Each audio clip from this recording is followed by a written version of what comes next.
Patricia, Paula Alejandra, ¿qué nos dice Paula? Si nos puede mencionar algún ejemplo, ¿no? Donde con producto del proceso, no más generar el producto, por supuesto, se genera el gas de efecto invernadero.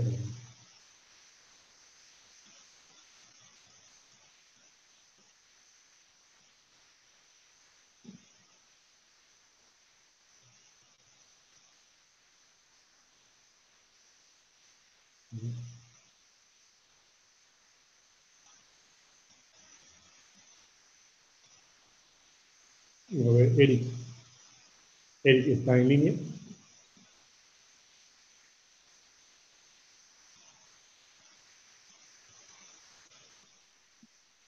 Ingeniero, buenas tardes.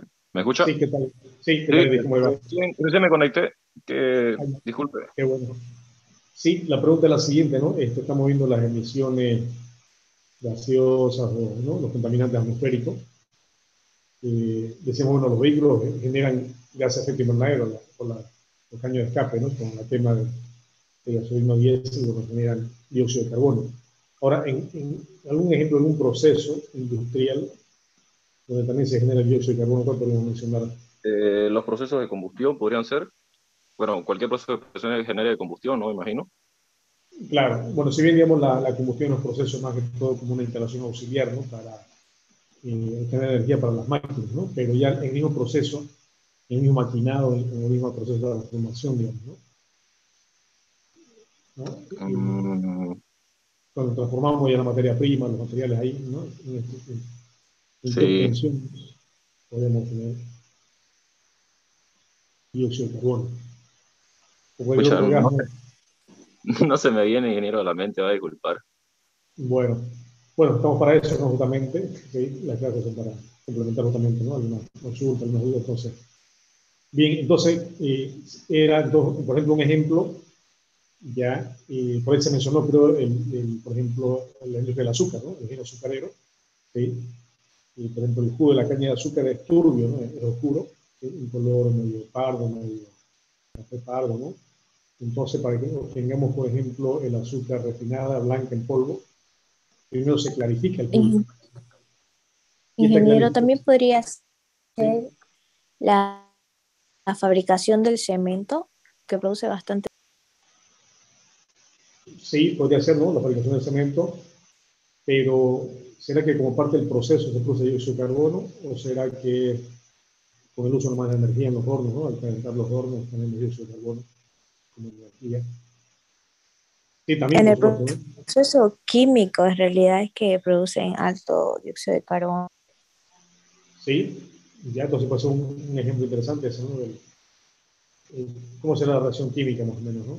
O sea, ¿qué queda la pie, digamos, en que se produzca el dióxido de carbono, a eso me refiero, ¿no? A partir de qué materiales se transforman en el dióxido de carbono. Eh, o sea, en la producción de, por ejemplo, de acero, sí, ¿no? En la producción de acero, ¿no? Justamente se hace la combustión, sí, ¿no? Para que ese dióxido de carbono, digamos, se una con el hierro, ¿no? ¿Ya? En los altos hornos, ¿no? Y ahí en ese proceso de fundición, entonces, claro, ese carbono, el dióxido de carbono pasa, digamos, y se, digamos, ¿no? Une al hierro, ¿no? Es decir, y forma la aleación, ¿no? Del hierro-carbono, ¿no? Y seguramente también en el acero, perdón, del cemento, debe pasar algo similar también, ¿no? Algo similar también con el clinker, ¿no? El clinker es la materia prima, ¿no? Que se utiliza en, digamos, la fabricación de cemento, porque el cemento en realidad de qué se trata más o menos utilizar esta materia prima que ya tiene, digamos, ¿no? Este material que es ¿no? que fragua con el agua, pero claro, hay que hacer un proceso, por supuesto, de preparación, ¿no? ¿Ya? Entonces, el dióxido de carbono sí puede ser, ¿no? También que esté presente, ¿no? Pero más que todo,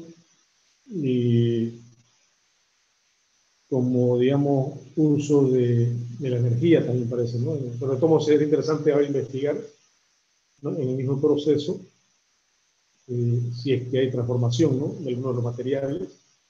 O sea, para que se genere dióxido de carbono, ¿qué tiene que pasar en la materia prima? ¿Qué tiene que contener la materia prima, los materiales para que se transforme en dióxido de carbono?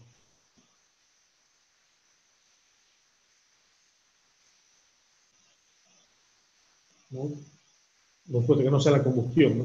La combustión sí, sabemos que se puede hacer dióxido de carbono, monóxido, pero en un proceso de transformación, cuando yo transformo algo, eh, para que haya dióxido, para que se genere dióxido de carbono, ¿qué tipo de materia prima tiene eso? ¿Qué tipo de material? ¿Orgánico? Sí, puede ser orgánico, o también podría ser inorgánico, ¿no? ¿Por qué no? Pero orgánico, ¿no? Si es orgánico, ¿qué pasaría con todos los materiales orgánicos que tienen? Carbono. Carbón, ¿no? Exacto. Entonces, ese compañero, en cualquier proceso orgánico, bueno, no todo, por supuesto, pero la materia orgánica no tiene, digamos, está hecho de moléculas de carbono, ¿sí? Por supuesto, con hidrógeno, ¿no? Otros elementos químicos, pero tiene carbono, ¿no? Son cadenas carbonadas, y este carbono, entonces, bueno, se va a unir después con el oxígeno para formar dióxido de carbono, ¿no? ¿Ya? Entonces, por ejemplo, bien el ejemplo que menciona ahí de los compuestos orgánicos, de la formación orgánica, por ejemplo, en la fabricación, decíamos, por ejemplo, en la industria del azúcar, ¿no? En la azucarera, en la fabricación, por ejemplo, del alcohol, ¿no? El alcohol etílico se hace por fermentación, ¿no? Donde se transforma a través de la acción microbiana de las levaduras de Saccharomyces cerevisiae, se transforman, ¿no? Los azúcares, la sacarosa principalmente, que es una especie de un polisacárido, ¿no? Parecía la celulosa, pero cadenas más cortas, ¿no? De C6H12O6. Estas moléculas, o digamos, esta cadena de moléculas se transforman en dióxido de carbono y alcohol etílico, ¿no? Entonces tenemos un ejemplo de que se puede estar generando dióxido de carbono, ¿no? En el mismo proceso, ¿no? También. Además, digamos, de la obtención de la energía, ¿no? Ya sea en la calderas de vapor, quemando gas o diésel, ¿no? Para producir vapor o energía eléctrica. Bien. Muy bien, entonces interesantes los ejemplos que he mencionado. Continuamos entonces con la diapositiva.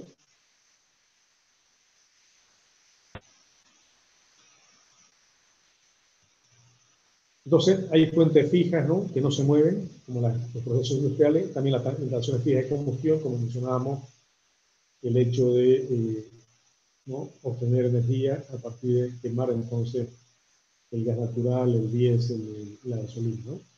O la leña misma también, ¿no? Domésticos también, instalaciones de calefacción, ya en los domicilios. También vemos que tenemos calefacción también, o tenemos nuevos servicios de cocción de alimentos también a través de, ya sea el gas domiciliario por cañería, que llega, ¿no? En algunos domicilios, y en la mayoría, ¿no? Casi más del 80%, digamos, utilizamos todavía las garrafas, ¿no? Las gas de GLP, gas de petróleo, que es una mezcla de propano y butano. También tenemos las fuentes móviles, que son los vehículos automóviles, ¿no? Todo lo que son los medios de transporte o automotores, ¿no? Que son principalmente terrestres, y también los automotores, como por ejemplo las locomotoras y los vagones de ferrocarril, ¿no? Y las aeronaves también en el medio de transporte aéreo, y también los buques, ¿no? En el transporte naval o acuático. Vemos que todos ellos también hacen uso, ¿no? La mayoría, casi, podemos decir que un 90%, el 95% de estos vehículos son, ¿no? Impulsados por los combustibles fósiles, ¿no? Quemando ya sea gas natural, vehicular, ¿no? GNV, o diésel o gasolina, ¿no? Y este proceso de combustible produce dióxido de carbono. También podemos tener áreas de puente, aglomeraciones industriales, bueno, no necesariamente parques industriales, pero sí zonas donde están las industrias radicadas, ¿no? También se puede entender ahí como que hay también, ¿no? De manera superficial hay unos puentes, canteras también, sí, yacimientos, ¿no? Por ejemplo, de petróleo o empresas mineras, ¿no? Que están explotando un yacimiento también, ¿no? Por almacenamiento de materias primas, ¿no? Residuos también, un relleno sanitario, también produce dióxido de carbono, la minería a cielo abierto y áreas urbanas también, la población de las ciudades también, ¿no? Son focos donde se emiten también dióxido de carbono. Bien, bueno, esto nos está trayendo el problema del cambio climático, esta generación de estos contaminantes, principalmente de gases de efecto invernadero, como el dióxido de carbono, los óxidos de azufre, los óxidos de nitrógeno, el metano, entre otros gases, genera el cambio climático, ¿no? ¿Pero qué es el cambio climático? Bueno, el cambio climático, primero vemos cuáles son sus causas. Entonces, el cambio climático son cambios en el clima, alteración del clima, ¿no? Es decir, el clima que tiene un comportamiento natural lamentablemente está siendo alterado, ¿no? Por el hombre, ¿no? En relación con la naturaleza. ¿De qué manera? Bueno, la manera que genera el hombre, entonces, generando gases de efecto invernadero, ¿no? Es decir, con todas estas actividades que hemos visto, ¿no? Estas distintas fuentes fijas, móviles, ¿no? De superficie o de área también, y el hombre entonces, principalmente en el uso de la energía y en procesos industriales también, ¿no? Genera estos gases de efecto invernadero, ¿no? ¿Ya? Y estos gases de efecto invernadero entonces producen el efecto invernadero, ¿no? El efecto invernadero es el hecho de que estos gases se posicionan en la atmósfera y actúan como un escudo, ¿no? Actúan como un escudo impidiendo que la radiación solar ingresa, ¿no? A la Tierra, digamos, se refleja, por supuesto, en la superficie, en el agua, en la tierra y también en la atmósfera la refleja, pero no permite que luego que se refleje, no permite que esta radiación nuevamente salga al espacio y se disipe, sino que se retiene una gran cantidad de esta radiación dentro del planeta, ¿no? Y produce ese efecto invernadero. ¿Qué es el efecto invernadero? Es el hecho de, entonces, acumular calor, ¿no? Entonces se acumula calor en el planeta y esto está produciendo entonces un incremento de la temperatura en el planeta, el calentamiento global. Se estima que ya lamentablemente hemos superado el grado centígrado, ¿no? Después de la producción industrial, allá por el año 1700, fines de 1700, ya hasta nuestros días ya no hemos alcanzado más de un grado centígrado de incremento en promedio. Y si seguimos a este ritmo, ¿no? La misma ONU, la Organización de las Naciones Unidas nos ha ya prevenido que en 2025 vamos a superar el grado y medio, ¿no? Lo que va, digamos, acelerando y va siendo más crítico el problema. Y si seguimos a este ritmo, ya en el 2030 inclusive podemos superar los 2 grados centígrados, que sería ya bastante catastrófico. Entonces, las acciones tienen que ser inmediatas, ¿no? Para evitar justamente esto, ¿no? Generar los gases de efecto invernadero para evitar el calentamiento global, que es el incremento de la temperatura a nivel global en todo el planeta. Y si se incrementa la temperatura, pues tenemos cambios en el clima, ¿no?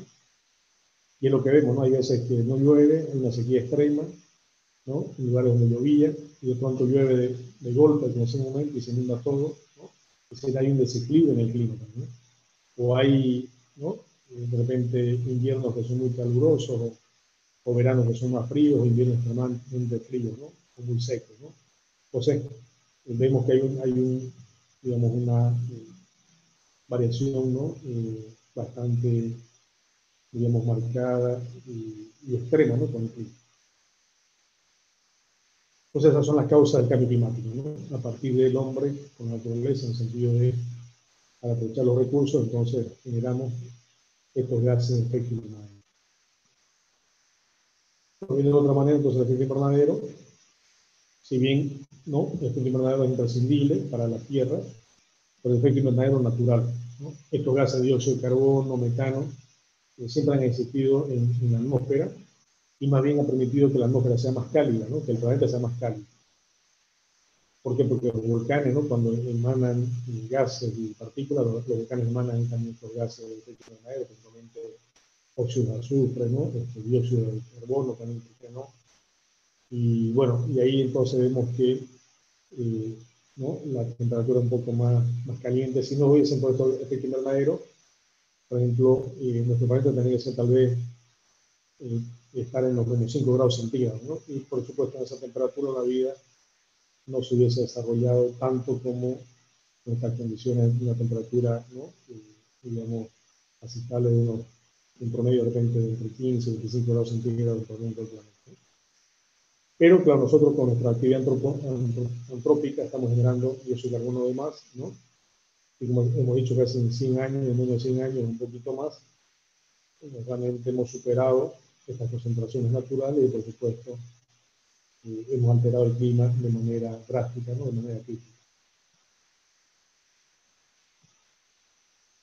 Por calentamiento global, ¿no? El exceso de dióxido de carbono hace que se incremente la temperatura y esto genera entonces el cambio climático, ¿no? Cambio en el clima,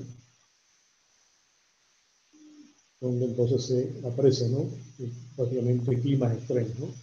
En distintas partes del mundo. Bueno, como mencionábamos, viéndolo gráficamente, ya el efecto invernadero y el cambio climático son entonces parte de un mismo proceso, que están, ¿no? Bastante bien relacionados, íntimamente relacionados. Es lo que vemos, ¿no? Lo que observamos, por ejemplo, es que a ver, la radiación solar, ¿no? Ingresa, ¿sí? Ingresa tanto a la atmósfera, ¿no? Como también va a ingresar y va a llegar hasta el suelo, ¿no? Hasta la superficie, ya sea a los mares y también a los continentes, pero parte previamente reflejada por la atmósfera, ¿no? O sea, de la cantidad de energía que llega, ¿no? No toda se absorbe, sino que parte se refleja por la atmósfera. Y de la que llega ya al suelo o al mar, también parte reflejada al espacio, ¿no? Como simplemente rebota, se refleja y va nuevamente al espacio. Pero otra parte es absorbida, ¿no? Parte de ella se absorbe, parte de ella queda, digamos, en el mar, ¿no? Absorbida, o parte de ella, bueno, en el suelo, ¿no? En la tierra, y también parte de ella queda también, digamos, absorbida en la misma atmósfera, ¿no? ¿Sí? Pero con los gases de efecto invernadero, ¿no? Los gases de efecto invernadero, como decimos, actúan como un escudo, donde estos gases se posicionan en la atmósfera, ¿no? Actuando como un escudo, como una capa, ya, de tal manera que esta radiación solar, ¿no? Que va a ser que rebota, que va a ser reflejada, mientras el espacio, no sale toda, ¿no? Sino que parte de ella queda, digamos, retenida, ¿no? Y queda, digamos, rebotando, queda circulando dentro, ¿no? ¿Ya? Entonces ese es el efecto invernadero, ¿no? Donde se acumula entonces el calor. Y claro, nosotros al emitir más gases de efecto invernadero, engrosamos esta capa, ¿no? La hacemos más resistente, si quieren, ¿no? Con mayor resistencia. Y por supuesto vamos a acumular con mayor cantidad, ¿no? Estos gases de efecto invernadero, ¿no? ¿Ya? Entonces ahí aceleramos, por supuesto, este proceso natural, ¿no? Y entonces tenemos, ¿no? El inconveniente, el gran problema de que se incrementa la temperatura y con ello el cambio climático, ¿no? Se modifica el clima.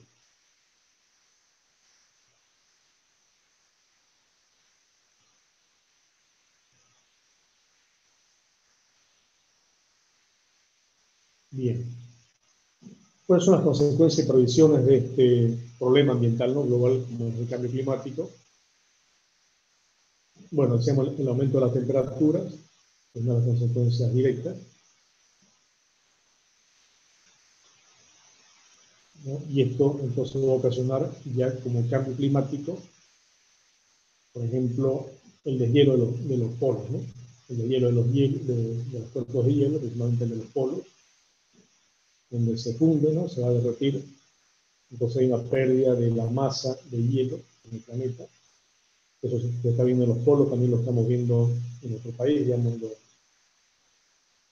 sí, nosotros no estamos en los polos, pero igual no en los cuerpos de hielo, como son, por ejemplo, los glaciares en los picos de las montañas, como el caso acá, por ejemplo, Chacaltaya, ¿no? Chacaltaya está en La Paz, en una montaña de una buena altura, y que antes del calentamiento global tenía hielo, ¿no? Y era una pista de esquí internacional, donde había mucho turismo, ¿no? Pero ahora prácticamente no queda nada de hielo, ¿no?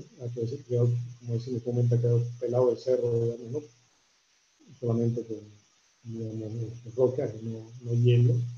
Y por supuesto ya no se puede esquiar, ¿no? Bueno, ojalá pueda ser el único problema, sino que el más grave problema es que este hielo, ¿no?, ha generado un ecosistema durante miles de años, ¿no?, millones de años, ahí en la punta o en esa zona. Y por supuesto ahí han convivido también algunas especies, ¿no?, de plantas, de animales, en estas condiciones, ¿no? Se ven condiciones un poquito extremas, ¿no?, con el hielo, pero igual se ha desarrollado ahí un ecosistema. Y también lo que es peor es que, bueno, y también al desaparecer este hielo, desaparece este ecosistema y desaparecen también esas especies, ¿no?, de flora y fauna, ¿no?, se extinguen, ¿no? Y también vemos que el deshielo gradual, digamos, de estos cuerpos de hielo, de manera lenta, ¿no?, de manera paulatina, va formando pequeñas acequias, pequeñas escorrentillas, ¿no?, pequeños hilos que decimos momento de agua, y después se van reuniendo ya en acequias, en riachuelos, ¿no?, en arroyos, en ríos, ¿no? Y al final también esto permite, ¿no?, formar los ríos y de esa manera también, ¿no?, proveer de agua a las poblaciones, ¿no?, y también al ecosistema, a nuestro ecosistema. Entonces, un tema bastante crítico. Y ya lo hemos visto, ¿no? Legimani, porque también otra montaña, digamos, bastante emblemática en La Paz, que también, o sea, analizamos la foto de hace 40 años, la comparamos con la foto de ahora, por supuesto se ha reducido también la superficie de hielo, y tal vez así que lleva hace unos años, ¿no?, La Paz tuvo una crisis también de agua, y Oruro también Potosí, ¿no?, y faltaba agua y no había agua entonces para proveer a la población. Entonces, ahí vemos, ¿no?, un sinnúmero de problemáticas entonces que se presentan, ¿no?, con el cambio climático. Bueno, y el hielo de los polos no solamente que se pierde la masa del hielo, sino que esa agua, ese hielo que se transforma en líquido, se va al mar también, ¿no?, y aumenta el nivel del mar también, ¿no? Ya se incrementa también el nivel del mar, ¿no? Y esto, por eso también es peligroso porque también vemos que en la costa, ¿no?, conviven ahí sistemas, digamos, de ecosistemas que son a su vez de agua dulce y agua salada, ¿no? Son sistemas que también se pueden llamar como interfase, ¿no?, que a su vez es un sistema también donde está, ¿no?, en ese rango, digamos, en esa, digamos, duplicidad, ¿no?, entre un sistema marino y un sistema terrestre. Y ahí también muchas especies han prosperado. Y claro, cuando se inunda esto, cuando sube el mar, el nivel del mar va a inundar, digamos, las zonas costeras y lo va a transformar lentamente en un sistema salado, de agua salada, entonces con ello también la destrucción de estos ecosistemas, ¿no? Y también la salinización, también, ¿por qué no?, de los cuerpos de agua dulce, también que van a ver por ahí. Y también hay poblaciones, ¿no? Fíjense que hay muchas poblaciones, muchas ciudades también que están en la costa y que van a ser inundadas, ¿no? Si bien no hay un tsunami con una ola gigante, tal vez de mucha energía, ¿verdad?, tal vez de 10 metros de alto, 20 metros, ¿no?, que va a golpear, pero sí, paulatinamente va subiendo el nivel del agua y esto va ya ocupando, ¿no?, la superficie de la ciudad costera.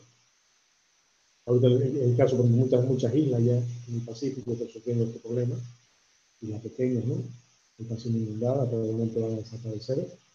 Y también los Países Bajos, ¿no?, justamente los Países Bajos como Holanda, que están al norte de Europa, sino los Países Bajos, porque su territorio está más o menos 10 metros sobre el nivel del mar, entonces esto es preocupante, ¿no? Y el éxodo masivo también implicaría, ¿no?, de trabajar las ciudades a otro lado, a tierra adentro, ¿no?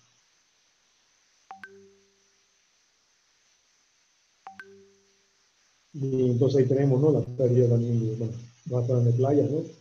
Pero en realidad como sinónimo, entonces pérdida de playas como sinónimo de el ingreso del mar, ¿no?, hacia la superficie de la tierra, y entonces inundar las zonas costeras principalmente, ¿no?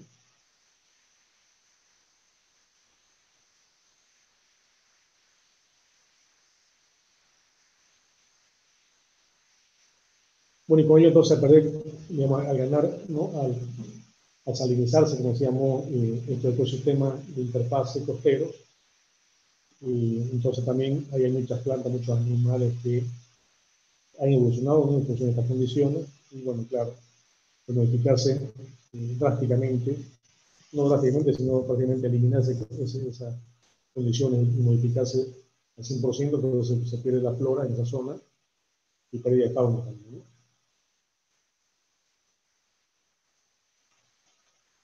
Bueno, también el calentamiento global, el cambio climático también contribuye a la desertización, ¿no?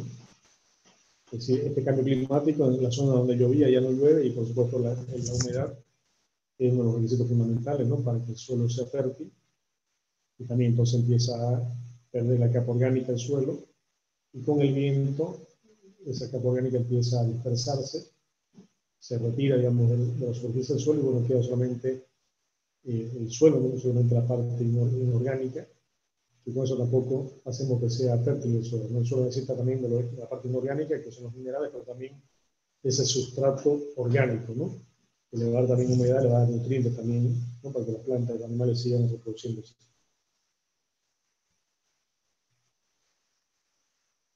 Bueno, también otras consecuencias son los incendios forestales, ¿no? Ya nuestro país también lo viene viviendo, y lamentablemente esto se va a repetir, ¿no?, se va a seguir repitiendo con mayor intensidad, con mayor fuerza, ¿no? Ya tenemos la experiencia del incendio en la Chiquitania, ¿no?, que hace 2 años fue bastante, digamos, complicado. Si bien son incendios, por supuesto, originados, ¿no?, por grupos humanos, por personas, en este caso de repente los colonos, ¿no?, que a veces ¿no?, le prenden, bueno, tal vez quieren limpiar un poco su campo, su zona, pero sabemos que por las condiciones justamente del cambio climático, al tener mayor temperatura o los vientos más fuertes también ¿no?, por el calentamiento global, esto por supuesto son las condiciones iniciales para que se propague el fuego y se produzca un incendio. Entonces los incendios forestales lamentablemente van a ir retroalimentando también el problema, ¿no?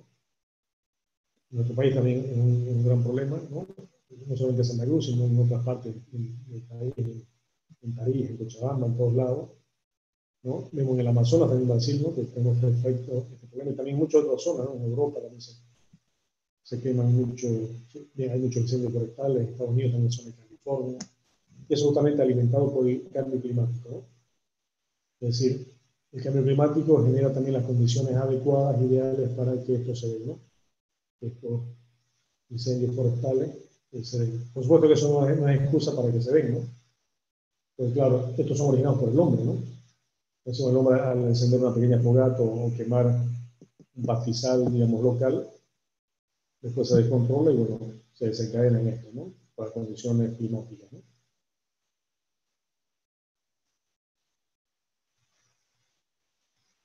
Bien, entonces este problema lo venimos viendo, ¿no? Cómo se observa esto el calentamiento global y el cambio climático. Lo venimos observando con los satélites de la NASA. Los satélites, tenemos satélites que miden el clima, que van, ¿no?, haciendo observaciones de la temperatura, del clima, todas las condiciones climatológicas, como la temperatura, ¿no?, la presión atmosférica, la humedad relativa del aire.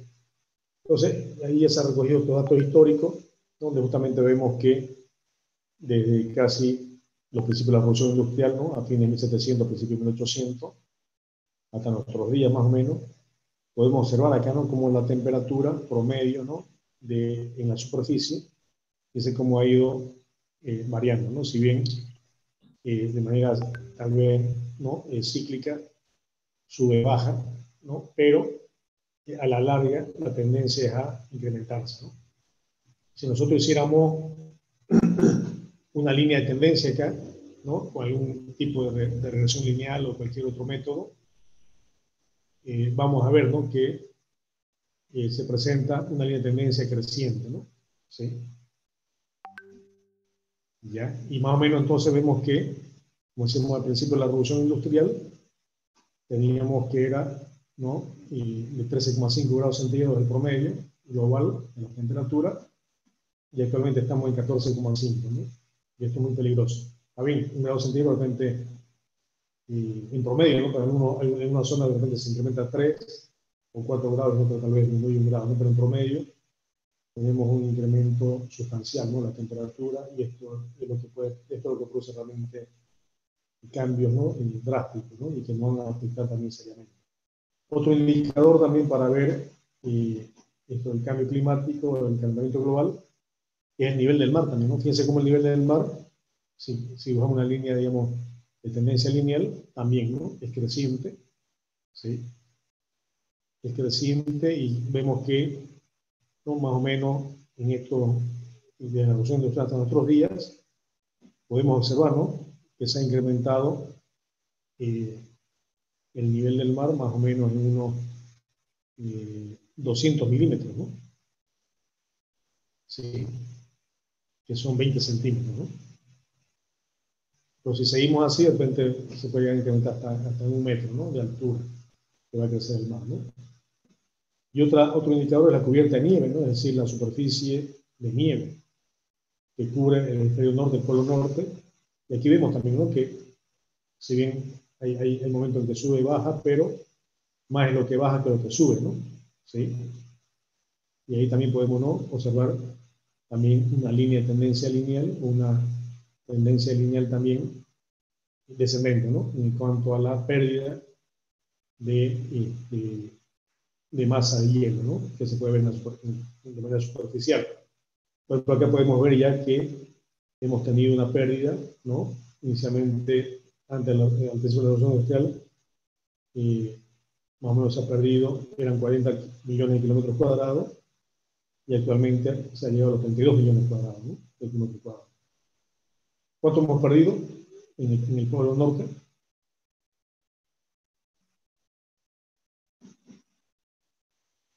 A ver si van a hacer los cálculos. 8. 8 millones, ¿no? Exacto.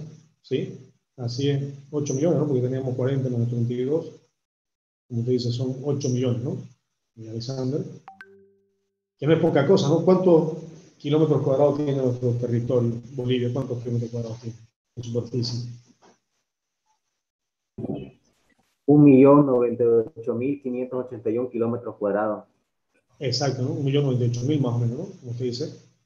Entonces, si hemos perdido 8, más o menos, aproximadamente se ha perdido 8 veces, ¿no? La superficie de Bolivia, ¿no? Que no es poca cantidad, ¿no? ¿Sí? ¿Se imaginan eso en los últimos 100, 150 años, ¿no? Esa masa de hielo que se ha perdido, se ha derretido, no se ha fundido. Una parte se habrá evaporado, pero la mayoría de la parte, casi un 90%, se ha ido al mar, ¿no? Y ahí entonces que se eleva también, ¿no? El nivel del mar. Y eso no solamente es ese no solamente es el efecto que se eleve el nivel del mar, sino que también esto modifica también las corrientes de agua en el mar, ¿sí? Porque hay varias zonas que son más frías, ¿no? Que eran más calientes, se hacen más frías en el mar, y eso también modifica, ¿no? Modifica también, porque claro, el mar también, así como los ríos, bueno, si bien los ríos se mueven por un gradiente hidráulico de gravedad, ¿no? De niveles más altos a niveles más bajos, digamos, en cuanto a altitud, ¿sí? Así se mueve, por supuesto, ¿no? Esa es la fuerza impulsora, ¿no? De un río. Y en el mar, más que todo por convección, ¿no? Por diferencias de temperatura, también hay corrientes marinas, submarinas, ¿no? Así como los ríos también, pero por diferencias de temperatura. Entonces, al modificar también la temperatura, ¿no? Al modificar la temperatura del mar en alguna zona, por supuesto, esto es como cintas transportadoras, ¿no? Que van, digamos, haciendo circular el calor y los nutrientes, estas corrientes submarinas, entonces se van a ver también modificadas seriamente, ¿no? Piensa Europa, por ejemplo, ¿no? Europa en realidad debería ser más fría de lo que es actualmente, por lo menos el norte de Europa, o toda Europa, ¿no? Pero gracias a que en el norte hay estas corrientes, digamos, calientes, si quieren poner el término, ¿no? Hace entonces de que, de alguna manera, eso regule un poco más el clima en Europa, ¿no? Pero con el calentamiento global, por ejemplo, ¿no? Al derretirse el agua de los polos norte, y esto enfría más esa zona, digamos, del mar Báltico, si se quiere, o ese mar que está al norte de Europa, y entonces ya se ralentiza justamente este intercambio de calor, y Europa puede, por ejemplo, enfriarse mucho más y más bien cubrirse de hielo, ¿no? Entrar en una especie de una microera glacial. Entonces, ¿qué se parecería que el calentamiento global nos va a hacer, de repente, ¿no? Sufrir de calor, pero también puede generar también el otro extremo, ¿no? De generar mucho frío, ¿no? Mucho hielo en otras zonas, ¿no? Tal vez en la zona del Ecuador, ¿no? En la parte media del planeta, sí, ahí se va a sentir, ¿no? Bastante calor.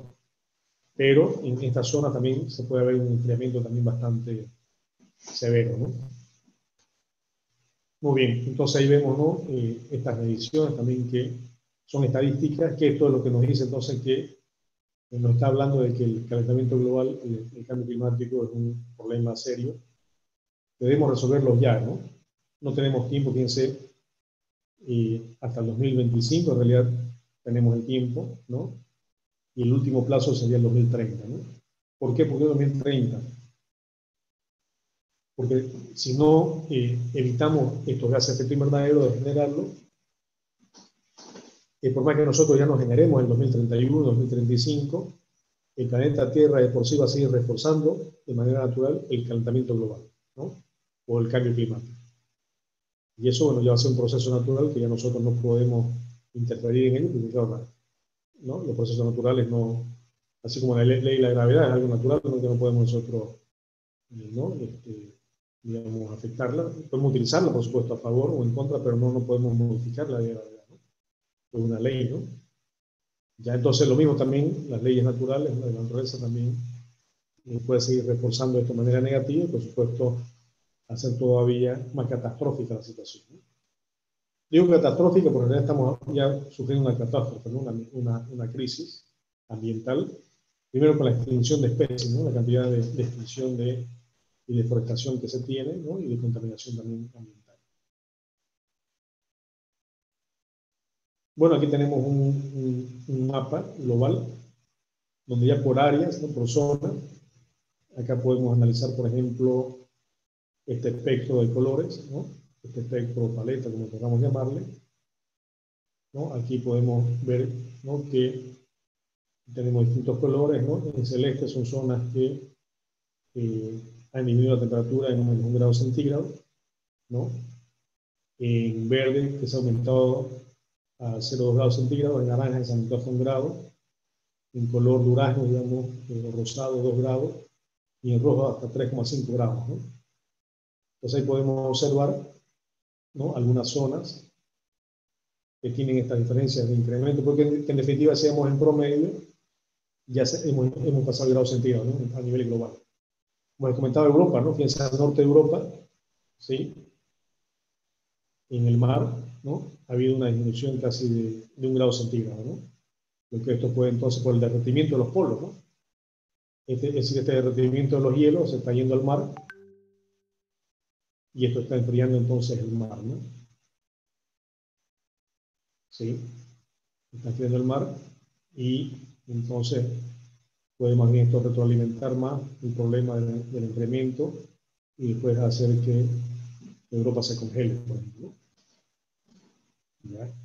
Pero vemos, ¿no? Que Europa igual se ha incrementado 1 grado centígrado, ¿no? Perdón, en 2 grados centígrados también se ha incrementado Europa, ¿no? Sudamérica, nosotros, nuestro país, por ejemplo, acá, estamos también en naranja, ¿no? Donde nos hemos incrementado 1 grado centígrado también, ¿no? En promedio, ¿sí? Hay otras zonas como esta de acá, también entre Canadá y Rusia, también en el Polo Norte, que lo ha hecho más o menos en 3,5 grados centígrados se ha incrementado, ¿no? Y de ahí también el derretimiento de los polos. Y en el hemisferio sur, también en el Polo Sur, ¿no? Ha habido un incremento también, si bien no tanto, pero más o menos, ¿no? De 0,2 grados centígrados. ¿Sí? Entonces, estos son cifras, son observaciones que realmente nos llaman, ¿no? La atención y bueno, nos dicen del grado de emergencia que, ¿no? Sufre nuestro planeta, porque no tenemos otro, ¿no? No tenemos dónde más ir, ¿no? Ya muchas veces dicen, no, que los rusos se contaminan, que los chinos contaminan, que los gringos, ¿no? Pero nosotros también tenemos cuotas de participación en este problema, ¿no? Nosotros también somos responsables, nosotros también contaminamos. Como se llama el río Piraí, por ejemplo, acá, se llama Piraí porque Pira significa pez, ¿no? O peces, o pescado, e agua. Ha sido bautizado en Chané guaraní, pero actualmente no pillamos ni el renacuajo, ¿no? Porque pues nosotros mismos hemos contaminado el río Piraí, no vinieron ni los gringos ni los rusos, ¿no? Está bien, los rusos, los chinos también contaminan de sobremanera, ¿no? Pero también nosotros lo hacemos aquí localmente, ¿no? ¿Ya? Entonces, por eso decimos que responsabilidad nuestra también, si nosotros somos parte del problema, también tenemos que ser parte de la solución, ¿no? Ya, entonces, pero ¿cuál es la solución entonces para el calentamiento global, no? Bueno, usar energías limpias, ¿no? Energías renovables como la energía eólica, la energía solar. No hay otra manera, ¿no? Entonces, usando esos tipos de energía que son más limpios, ¿no? Bueno, acá vemos ya una distribución también estadística de los tipos de gases de efecto invernadero que se generan. Como decíamos, en color durazno acá, rosado, tenemos, por ejemplo, el dióxido de carbono, ¿no? Que más o menos se generan un 56% por el uso de combustibles fósiles, ¿no? El uso del petróleo, la gasolina, el diésel, el gas natural. Luego tenemos que de óxidos de nitrógeno se genera casi un 7,9%. El dióxido de carbono, por ejemplo, en procesos industriales, casi un 2,8%. Dióxido de carbono también en la deforestación, ¿no? En la deforestación, en tala de árboles, también un 17,3%, el metano un 14,3%, ¿no? Y gases tal vez fluorados o clorados 1,1%. Y como decimos, las fuentes son las que mayor aporta, la que tenemos aquí en azul, el suministro de energía, ¿no? Es decir, la producción de energía en las termoeléctricas, ¿ya? Las termoeléctricas no son las que utilizan turbinas de gas o de vapor, y esto, bueno, se utiliza a partir de quemar gas natural, ¿no? En las termoeléctricas, para producir energía eléctrica. Entonces, el suministro de energía, tanto en la termoeléctrica como también a nivel domiciliario, representa un 25,9%, ¿no? Después le sigue la silvicultura, ¿no? La silvicultura, que son las actividades también que se realizan, ¿no? De manera forestal, 17,4%. Después le sigue, le seguía la industria primero, ¿no? En segundo lugar está la industria, ¿no? También con la quema de las calderas de vapor de combustibles fósiles, ¿no? También el mismo proceso. Después le sigue la silvicultura, ¿no? Después le seguiría la agricultura también, luego el transporte, ¿no? Luego serían ya los edificios, las ciudades, digamos, ¿no? Con 7,9%, y por último, los desechos, ¿no? Como los rellenos sanitarios, por ejemplo, ¿no? Un 2,8%. Entonces, estas son las fuentes, ¿no? Donde se genera. Entonces, aquí lo que hay que hacer es, por supuesto, consumir esta energía, utilizar energía limpia, ¿no? Energía solar, eólica, o energía geotérmica, o el mar, energía ondimotriz, o energía maremotriz, ¿no? Los que tienen mar, los que tienen descarga atmosférica, porque no también los rayos se pueden utilizar como fuente de energía eléctrica, ¿no? Los geysers, también en la zona, digamos, volcánica también se puede utilizar esa energía para producir vapor y energía eléctrica, transformarla, ¿no? El transporte, entonces, también que sea el transporte que sea también autos eléctricos, que no sean autos a gasolina o diésel, ¿no? Pero que esta electricidad de las baterías sea alimentada entonces con, digamos, centrales eléctricas que sean, sí, fotovoltaicas, ¿no? Centrales solares, ¿no? O eólicas. Y bueno, y así también, ¿no? Vemos, por ejemplo, los desechos, ¿no? Los residuos sólidos, por ejemplo, en los rellenos sanitarios también genera dióxido de carbono y metano.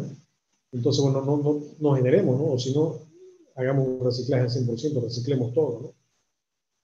Como vimos en la unidad 2, ¿no? En el residuo sólido, entonces, ahí la solución es reciclar todo, ¿no?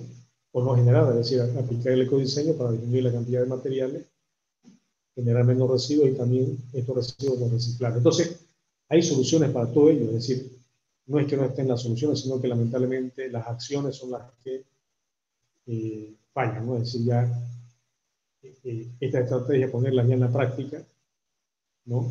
Eso es lo que falla tanto a nivel individual, personal, como a nivel también colectivo, a nivel también político, ¿no? A nivel también nacional, ¿no? No hay políticas, y si hay políticas, estas no se ejecutan, ¿no? Con respecto al medio ambiente. Entonces también tenemos que exigir, ¿no? A nuestras autoridades que esto tiene que ser un tema primordial, así como la pandemia. Se podría decir que el cambio climático es como una pandemia, ¿no? Global, que nos está afectando seriamente y tal vez va a matar más gente que la pandemia, ¿no? Porque con la pandemia nos vacunamos y de repente ya de aquí unos años solucionamos el tema de la pandemia, ¿no? Pero Y fíjense, la misma pandemia también del coronavirus, producto, ¿no? Es una consecuencia del calentamiento global, del cambio climático, ¿no? Y se dice que todavía van a haber otra pandemia, ¿no? Recién nomás salió un artículo que en China nuevamente se ha descubierto que un caso de gripe aviar, ¿no? En los humanos, esta gripe aviar normalmente está en los pollos, en las gallinas, y hay una persona contagiada, ¿no? Ojalá que esto no se propague como una pandemia, no una pandemia, pero bueno, esto se debe justamente a estos problemas ambientales, ¿no? Más allá, por supuesto, que los países no controlan también bien su medio ambiente. China también debería, ¿no? Y cualquier país controlar sus enfermedades, también para que no salgan, ¿no? Por supuesto, de sus fronteras, ¿no? Pero bueno, así es la realidad, ¿no? Y en definitiva, los responsables somos nosotros mismos, ¿no? O sea, todo esto está generado por nosotros mismos, los humanos, ¿no? Bueno, hay por zonas, por áreas, ¿no? Todavía vemos que hay incremento, ¿sí? En América del Sur, por ejemplo, se ha incrementado casi 1 grado centígrado. África, bueno, analizando entonces ya por zonas, por distintos continentes, digamos, ¿no? En el planeta. Y bueno, si seguimos, ¿no? Generando gases de efecto invernadero, además, la demanda de energía siempre es creciente, ¿no? Fíjense la India, por ejemplo, que tiene también 1.500 millones de habitantes, también, ¿no? Prácticamente no tiene energía eléctrica en casi toda su población. ¿Se imaginan ustedes dotar de energía eléctrica a 1.500 millones de habitantes? Sería un gran efecto, también aportar mucho al efecto invernadero, si lo hacemos con combustibles fósiles, ¿no? Entonces también, ¿no? Es un tema. Pero si seguimos este ritmo, si no hacemos nada, y si no cambiamos drásticamente, podemos llegar ya hasta fines de este siglo, en 2029, a tener incremento inclusive hasta 7 grados, ¿no? Es decir, a 7 grados prácticamente ya no habría hielo en los polos, ¿no? En el polo norte, y nosotros, por ejemplo, estuviésemos casi ya pisando los 5 grados, ¿no? De incremento de temperatura en promedio, ¿no? Entonces esto nos tiene que llamar, digamos, bastante a la reflexión, más que a la reflexión, a la acción, ¿no? A la acción inmediata, ¿no? De manera coordinada, de generar, digamos, inclusive un movimiento, un activismo, ¿no? Por respecto de nuestra propia subsistencia, ¿no? Y no nuestra, sino en realidad de todos, ¿no? Así como la pandemia está afectando a todos, ¿no? A todos los países, también esto no reconoce fronteras, ¿no? Los problemas ambientales, el calentamiento global, el cambio climático. Entonces, debemos unirnos también todos, así como ahora estamos, ¿no? Si bien en lo local cada uno luchando con la pandemia, pero por supuesto un esfuerzo también mancomunado, ¿no? A nivel global, coordinado, entonces también tiene que ser así, ¿no? Tiene que ser así también con el calentamiento global. Bueno, ¿qué pasa si esta temperatura se incrementa? Por ejemplo, en el tema del agua, ¿no?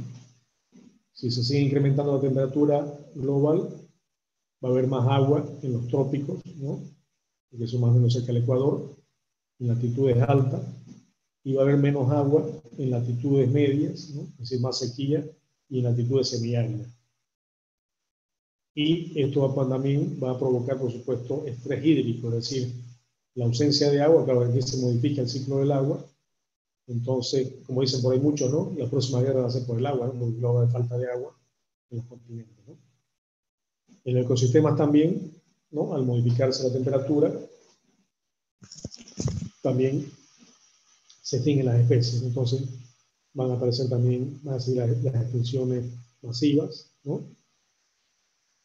En el mar también, los corales, por ejemplo, que forman ecosistemas para que alberguen un montón de peces también desaparecen. Entonces, por supuesto, también los peces no pueden poner huevos, no pueden también multiplicarse, reproducirse, ¿no? Y entonces hay un cambio en los ecosistemas dramático, ¿no? Hay un cambio, y más que cambio para mal, por supuesto, porque estos ecosistemas pierden su calidad y su capacidad de generar recursos, ¿no? Los alimentos también, por supuesto, ¿no? Los alimentos también, los cultivos también cae su producción. Muchas plantas, cuando aumenta la temperatura, también ya no se reproducen de manera igual, o no generan los mismos tipos de frutos, ¿no? En cantidad, entonces también, y esto va a ser complicado, ¿no? Porque la falta de alimento va a generar hambruna en la población mundial, y ello, por supuesto, significa muerte, ¿no? Muerte por desnutrición, ¿no? Las costas también, decíamos entonces, ¿no? El incremento del nivel del mar, entonces va a inundar las costas, y la salud, ¿no? La salud, que es un tema también que nos afecta ya directamente. Claro, al calentarse el clima, la atmósfera, al incrementarse la temperatura, el mosquito, fíjense, ¿no? Los mosquitos tienen mejores, digamos, más lugares con condiciones adecuadas, ¿no? ¿Por qué creen ustedes que antes no había, por ejemplo, chikungunya, ¿no? El Zika, ¿no? Todas estas enfermedades, ¿no? Pero justamente actualmente hay por qué, y así en otros países también aparecen estas enfermedades, porque claro, el mosquito es el transmisor y al calentarse el clima ya tiene mejores condiciones, ¿no? El mosquito para reproducirse, ¿no? Y para vivir. Entonces, y bueno, con la pandemia también decimos esta pandemia del coronavirus, causada por supuesto por este virus, ¿no? El nuevo SARS-CoV-19. Bueno, si bien le dicen nuevo virus, pero no es que se haya recién, hay algunas teorías, ¿no? Por supuesto que dice que ha sido creado en laboratorio, manipulado en laboratorio, pero en realidad estos son virus que viven ya hace millones de años, ¿no? ¿Sí? Hay un montón de virus que están en la naturaleza y que más bien conviven, ¿no? Con los animales y las plantas, más bien han hecho una especie de simbiosis, de tal manera que entre ambos se ayudan más bien, ¿no? Más bien muchas plantas y animales no pueden vivir sin estos virus, ¿no? Pero claro, nosotros al deforestar, al destruir el medio ambiente, ¿no? Al tumbar las plantas, al extinguir los animales, al extinguir las plantas, estos virus, claro, tienen que buscar otra fuente de suministro, ¿no? Orgánica, que antes eran los cuerpos de los animales o de las plantas. En cambio, al no haber plantas y animales ahora, nos brincan a nosotros, ¿no? Nuestros cuerpos son también ideales porque tienen nutrientes, tienen, ¿no? los suministros adecuados para que estos virus vivan. Entonces, claro, pero nosotros no estamos acostumbrados, ¿no? Porque no hemos evolucionado y hemos vuelto los animales y las plantas en eso. Entonces, claro, nos enfermamos, ¿no? Y lamentablemente, como se dice, se estima que ¿no? van a venir otras pandemias también si seguimos este ritmo, ¿no? De deforestación, de destrucción del medio ambiente.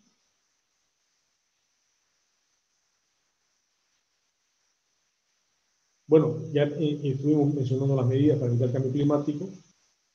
Si bien, bueno, deseamos no usar combustibles fósiles, ¿no? Usar energías limpias, como energía solar, eólica, energía bimotriz, maremotriz, incluso podría ser también, bueno, en menor medida ser la energía hidráulica, ¿no? De los ríos, también la energía de la carga atmosférica, ¿no? Pero vemos que la comunidad internacional, es decir, los países, han estado haciendo esfuerzos, ¿no? Desde mucho antes, inclusive de Río de Janeiro en el 92, siempre se han estado reuniendo, haciendo convenios, pero que lamentablemente esto queda solamente en intenciones, ¿no? En buenas intenciones. Igual que la ONU, fíjense, la ONU, ¿no? Dice no, que no al hambre, no a la pobreza, ¿no? Que no a la, digamos, que los derechos humanos no se cumplan, pero en la práctica lamentablemente no se hacen así acciones verdaderas, ¿no? Igual con el medio ambiente, ¿no? La ONU también dice no, los países dicen no, que no hay que contaminar, que hay que tener un medio ambiente, ¿no? Saludable, pero en la práctica vemos que no se hace lo adecuado, no se hace lo que corresponde, ¿no? Entonces de ahí donde los problemas de pobreza, los problemas económicos, sociales y ambientales. ¿No? Y no es que las soluciones no estén dadas, es decir, las soluciones están dadas, pero estas no se aplican, ¿no? Como deben ser. Bueno, otro esfuerzo fue el protocolo de Kioto, por ejemplo, ¿no? Que justamente fue un protocolo donde se reunieron varios países, casi todos, en Japón, ¿no? Pero algunos, por supuesto, no firmaron, podemos decir que casi, la mayoría no firmaron, fíjense acá en rojo, ¿no? Son los países que sí estaban de acuerdo, pero que no se suscribieron, ¿no? Entre ellos nuestro país, ¿no? Nuestro país no se suscribió, digamos, ¿no? En verde, bueno, solamente estaría Canadá, Estados Unidos tampoco lo hizo, China ni Rusia, ¿no? Solamente algunos países del norte de Europa, europeos y también Australia y Canadá, ¿no? Entonces, claro, vemos entonces que es muy bonito los discursos, ¿no? Políticos, ¿no? Que el medio ambiente, que la madre tierra, ¿no? Pero en la práctica, lamentablemente, priman los intereses tal vez políticos, personales, y no realmente, ¿no? La vida misma.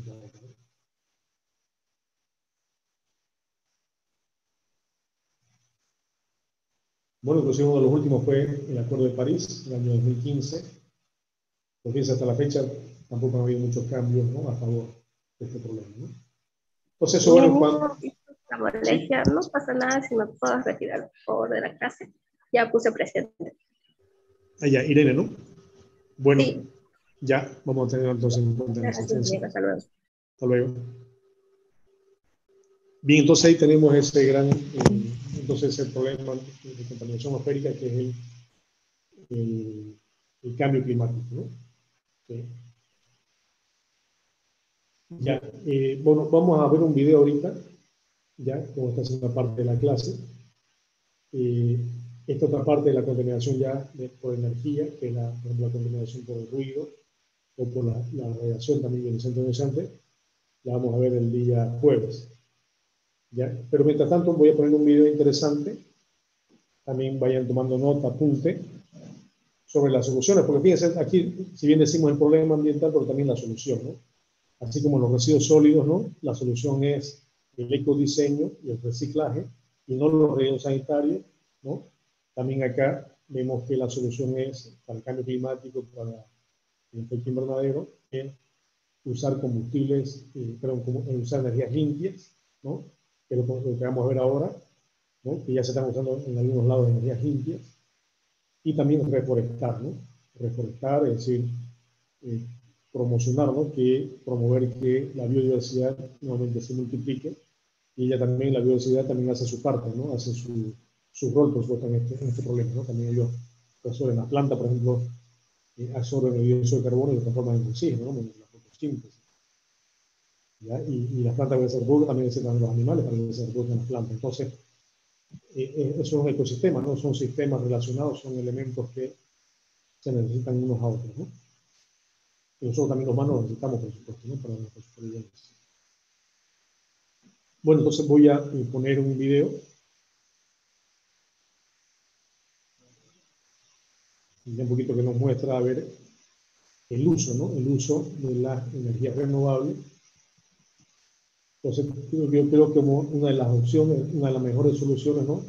A este problema del cambio climático. Bien, estemos atentos entonces para ver el video. Y de ahí, bueno, aquí podemos hacer un análisis después del mismo. Entonces esto traíamoslo a nuestro país, ¿no? Veamos cuáles de estas cosas podemos aplicarlas, desarrollarlas acá, ¿no? Que sí se pueden hacer porque ya la tecnología está desarrollada, no tenemos que inventar nada nuevo, ¿no?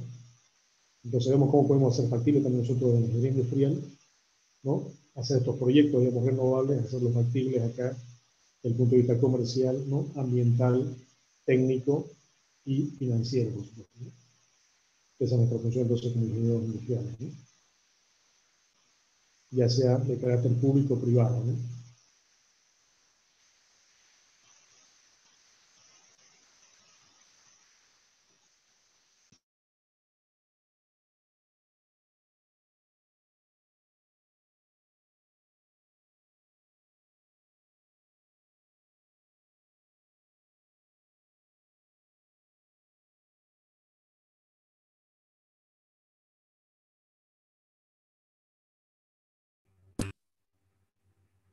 O sea, atento, vamos a empezar enseguida.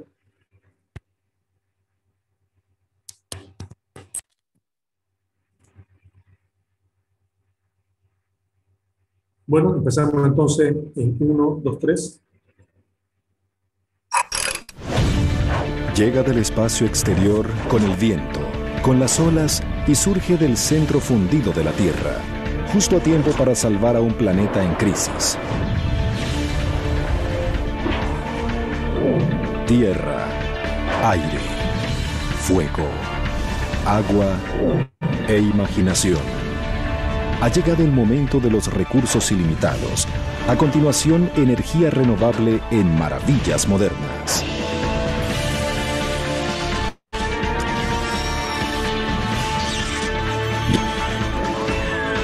Maravillas Modernas.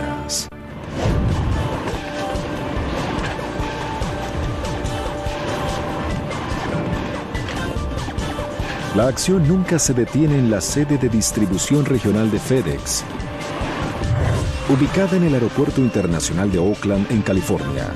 Es el centro de esta gigante empresa de envíos para la región del Pacífico. 1.700 empleados y un sistema de bandas transportadoras de última tecnología distribuyen alrededor de 85 millones de paquetes al año. Todos los días pasan por esta sede más de 250,000 paquetes. En un mes usamos entre 450 y 500,000 horas kilovatio de electricidad. A fin de satisfacer esta demanda de electricidad, FedEx decidió construir su propia planta eléctrica. Es silenciosa, no tiene partes movibles y está convenientemente ubicada en el techo. Aprovechando la abundante luz solar del lugar y 7.525 metros cuadrados de espacio sin usar en el techo, FedEx contrató a Sharp Solar para que diseñara este sistema de electricidad fotovoltaica en 2005. Actualmente este satisface el 80% de las necesidades de electricidad de la sede. Es un sistema de 904 kilovatios. Es muy grande. Quizás sea el sistema solar de techo sobre un edificio comercial más grande del estado de California. Consta de unos 5.700 módulos solares y utiliza alrededor de 300,000 células de silicio. Cuando la luz solar alcanza una célula de silicón, estimula unos electrones que se liberan para formar una corriente eléctrica. Puntos metálicos de contacto canalizan esa corriente y completan el circuito. Normalmente, 40 células solares conforman un módulo.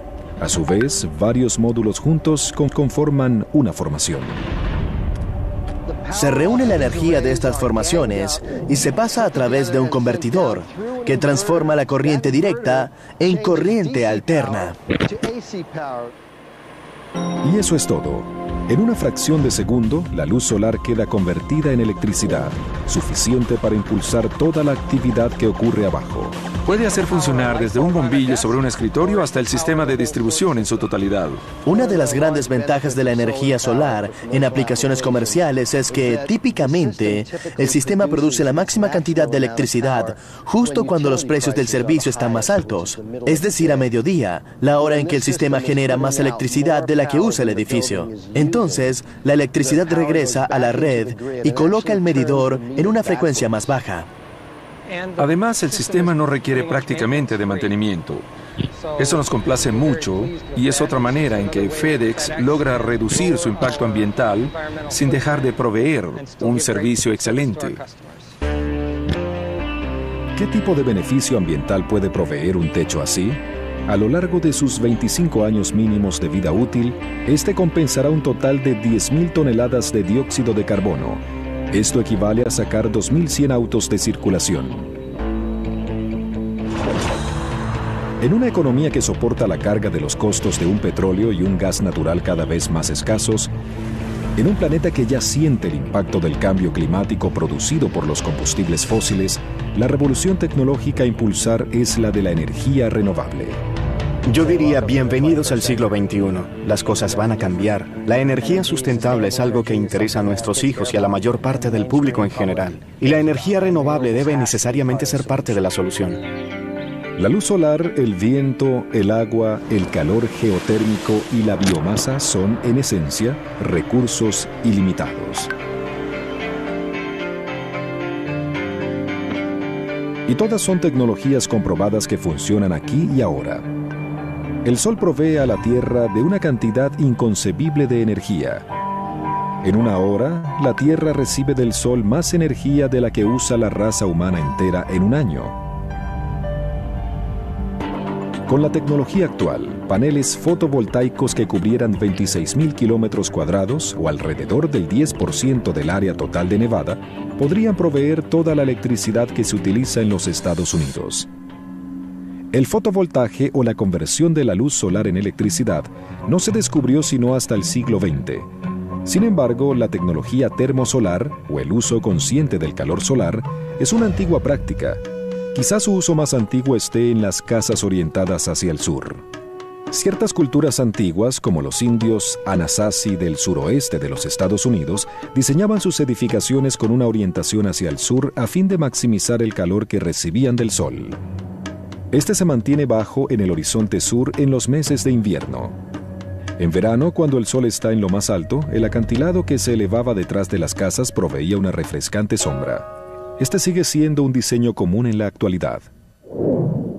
Los griegos construyeron ciudades enteras posicionando las calles de manera que cada casa pudiera aprovechar la luz solar durante el invierno y evitarla en verano.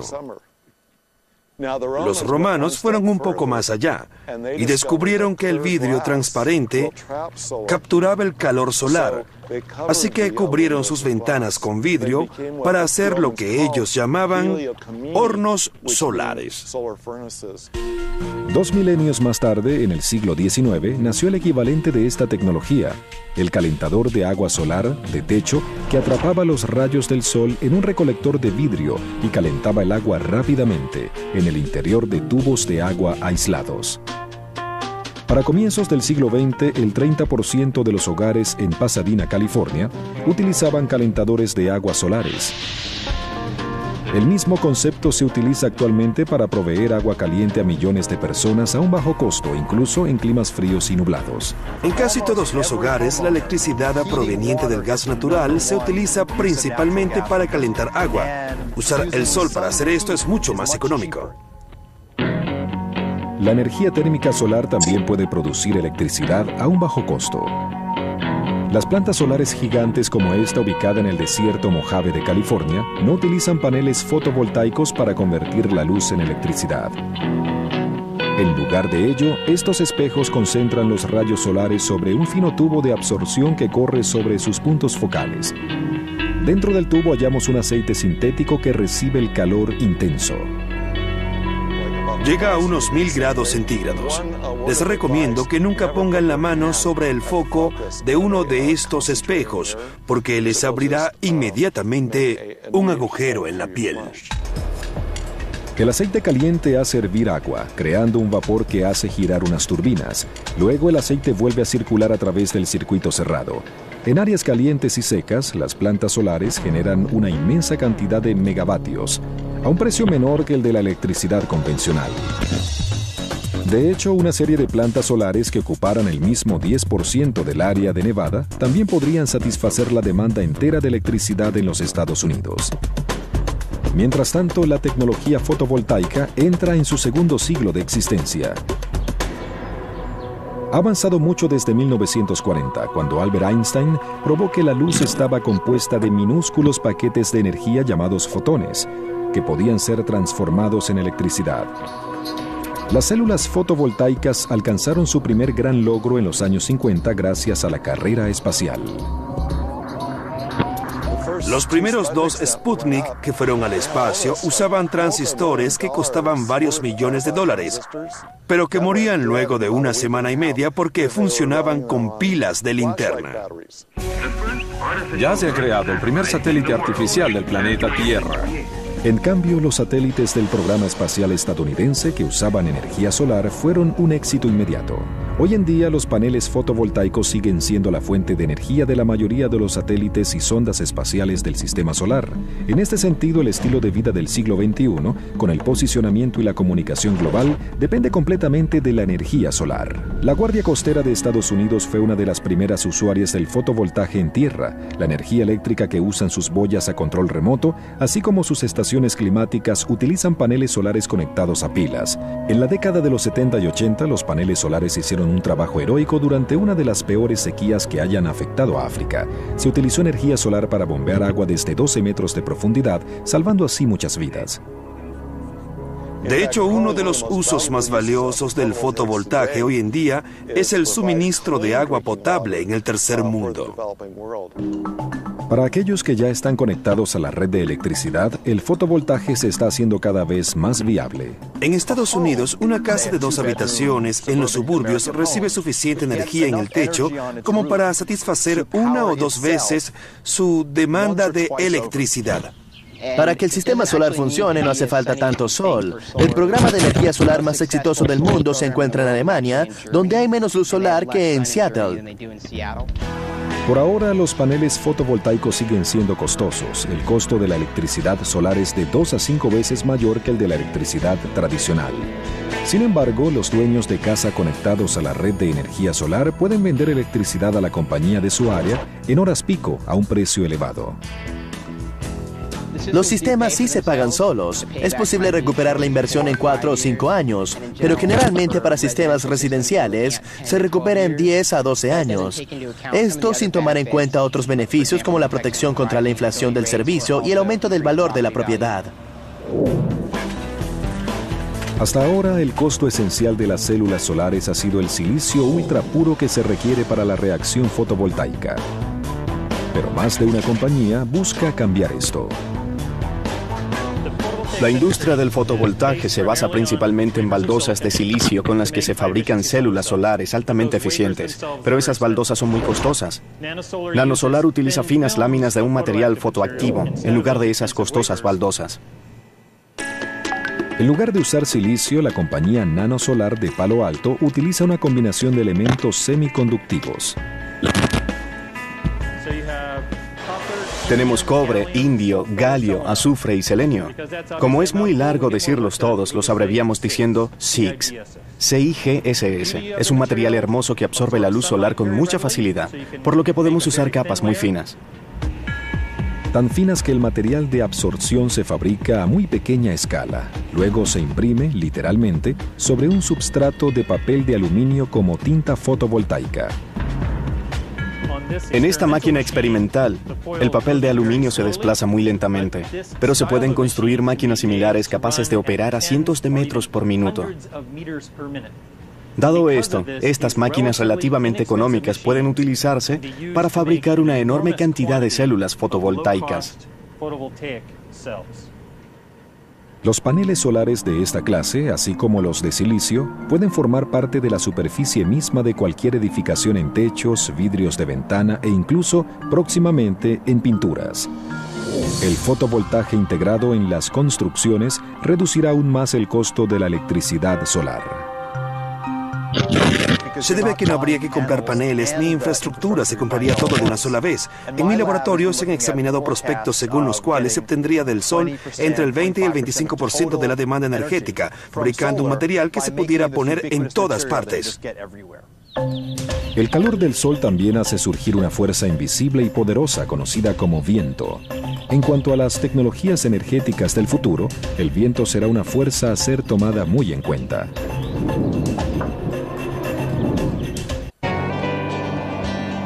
Entre las redondas colinas del centro del estado de Nueva York se encuentra el Fenner Wind Project de Enel North America. Aunque no es el proyecto de energía eólica más grande, representa un nuevo paradigma dentro de esta tecnología, pues utiliza menos turbinas, más grandes e inteligentes, eliminando así la necesidad de docenas de turbinas más chicas. El proyecto Fenner comprende 20 turbinas de viento construidas y mantenidas por GE Energy. Cada una mide 65.53 metros de alto y posee un rotor de 66.45 metros de diámetro, es decir, un poco más que la envergadura de las alas de un 747, y produce 1.5 megavatios de electricidad. Considerando el consumo de un hogar del estado de Nueva York, calculamos que este proyecto de energía eólica puede suplir a unos 14.000 hogares durante un año. La conversión del viento en electricidad comienza cuando éste fluye sobre las aspas aerodinámicas del rotor. La combinación entre elevación y arrastre causa el giro de las aspas. El viento posee una enorme cantidad de energía cinética. Al igual que sucede con un velero o con un avión, un elemento mecánico captura esa energía cinética proveyendo elevación. Y como pasa en un propulsor, esa elevación se convierte en momento torsor.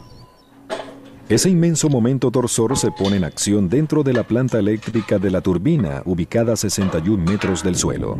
Las aspas recogen la energía del viento y la convierten en energía mecánica que se transmite por un eje principal hasta la caja de velocidades.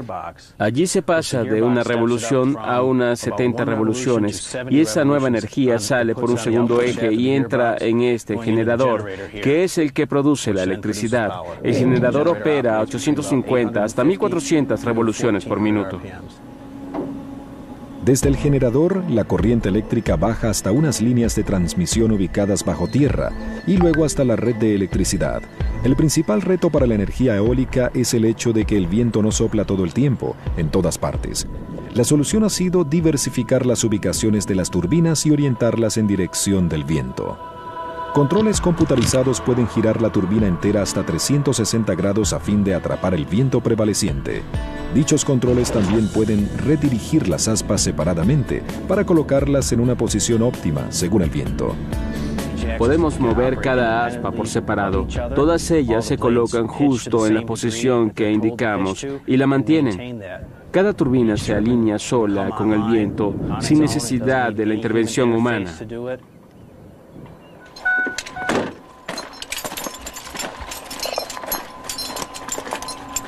Sí se requiere un personal técnico para el mantenimiento de la turbina.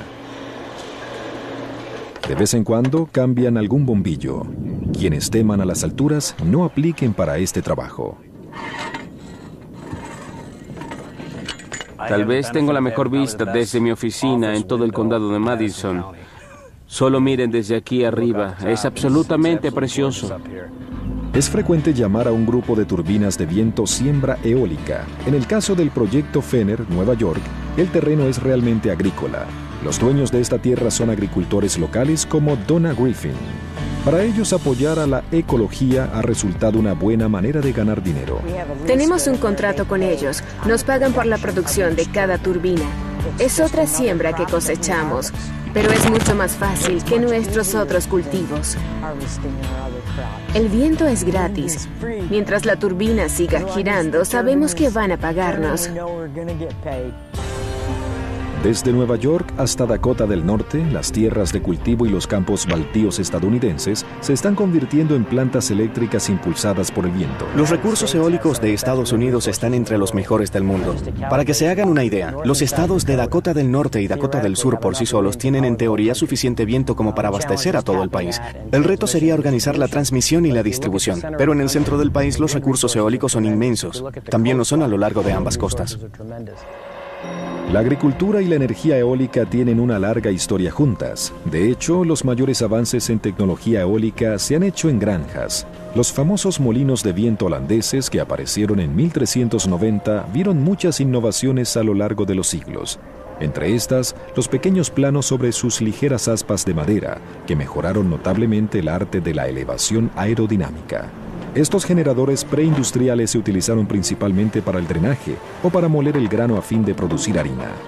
A finales del siglo XIX y comienzos del XX, pequeños molinos de granja en Estados Unidos fueron los primeros en usar numerosas aspas de acero, livianas y eficientes, que producían un momento torsor importante, incluso con vientos de baja intensidad.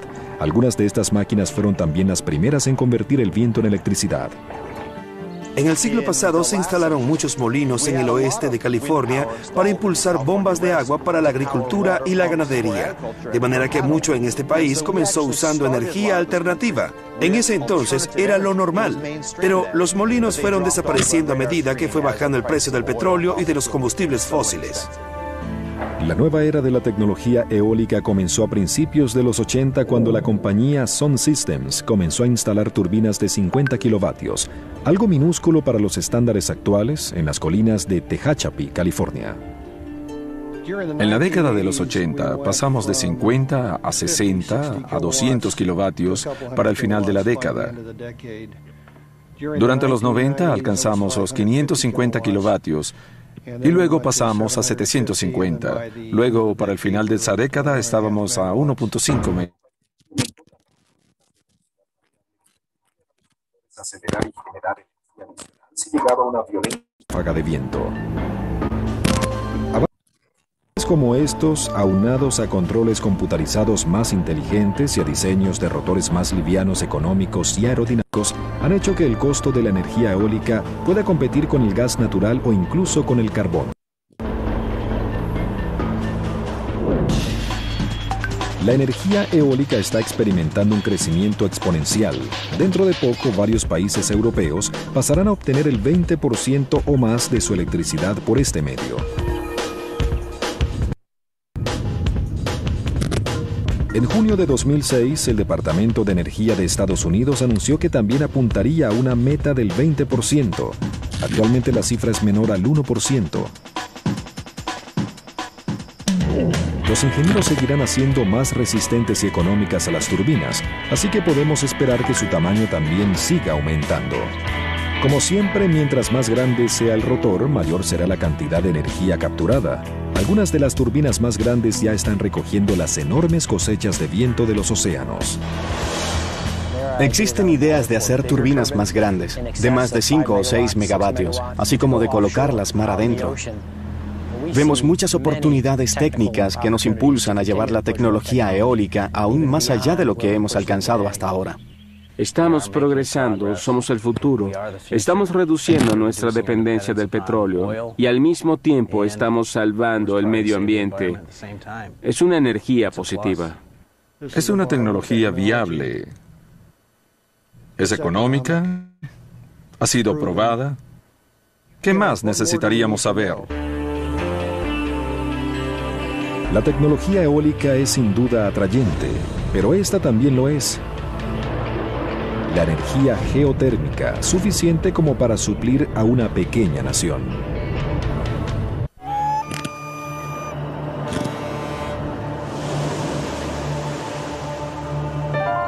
Una pequeña nación insular rodeada de volcanes y ubicada justo debajo del círculo ártico ha emergido como líder mundial en energía renovable. Aprovechando su riqueza de fuego y agua, el pueblo de Islandia se ha vuelto casi independiente energéticamente. Abundantes lluvias y el derretimiento de los glaciares proveen una energía hidroeléctrica que representa el 80% del consumo de la nación. Esta agua también baja hasta una superficie porosa bajo tierra y continúa hasta unas rocas que el magma calienta y que se encuentran cerca de la superficie en Islandia. Tal colisión da como resultado géiseres, fumarolas, agujeros humeantes y la fuente renovable conocida como energía geotérmica.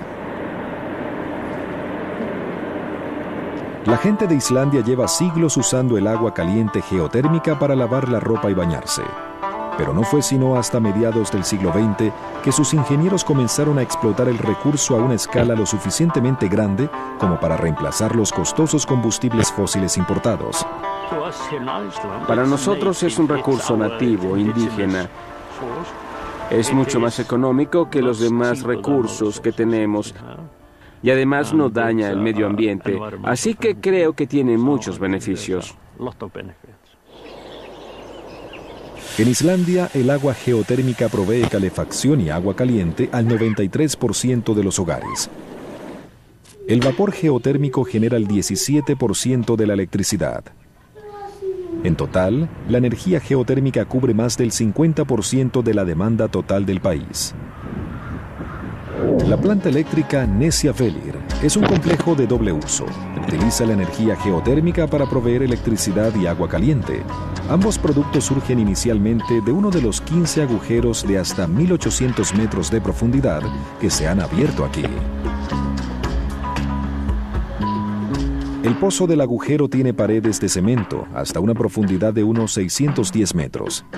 Más abajo, el pozo está recubierto con un metal perforado que deja pasar el vapor y el agua caliente para que asciendan a la superficie debido a la gran presión. Cada agujero produce una descarga por sí mismo. No es necesario usar bombas. Luego usamos una serie de poderosas válvulas arriba para controlarlo. La mezcla de vapor y agua caliente es enviada al módulo de separación. Desde aquí, el agua y el vapor toman rumbos separados. El vapor se dirige al desvaporizador, donde se elimina la humedad que podría dañar las turbinas.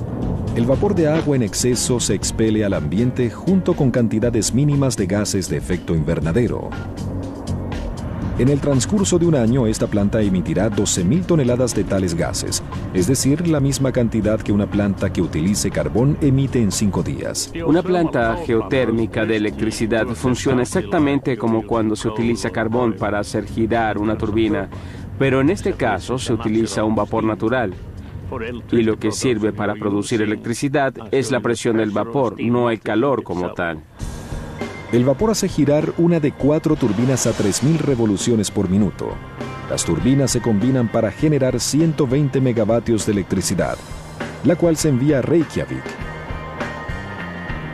Nesjavellir es una zona geotérmica de alta temperatura. Quiere decir que el agua que hay bajo la superficie puede, en virtud de su temperatura, disolver sulfuro y otros minerales corrosivos, Por eso no puede usarse directamente en el sistema de calefacción de la población.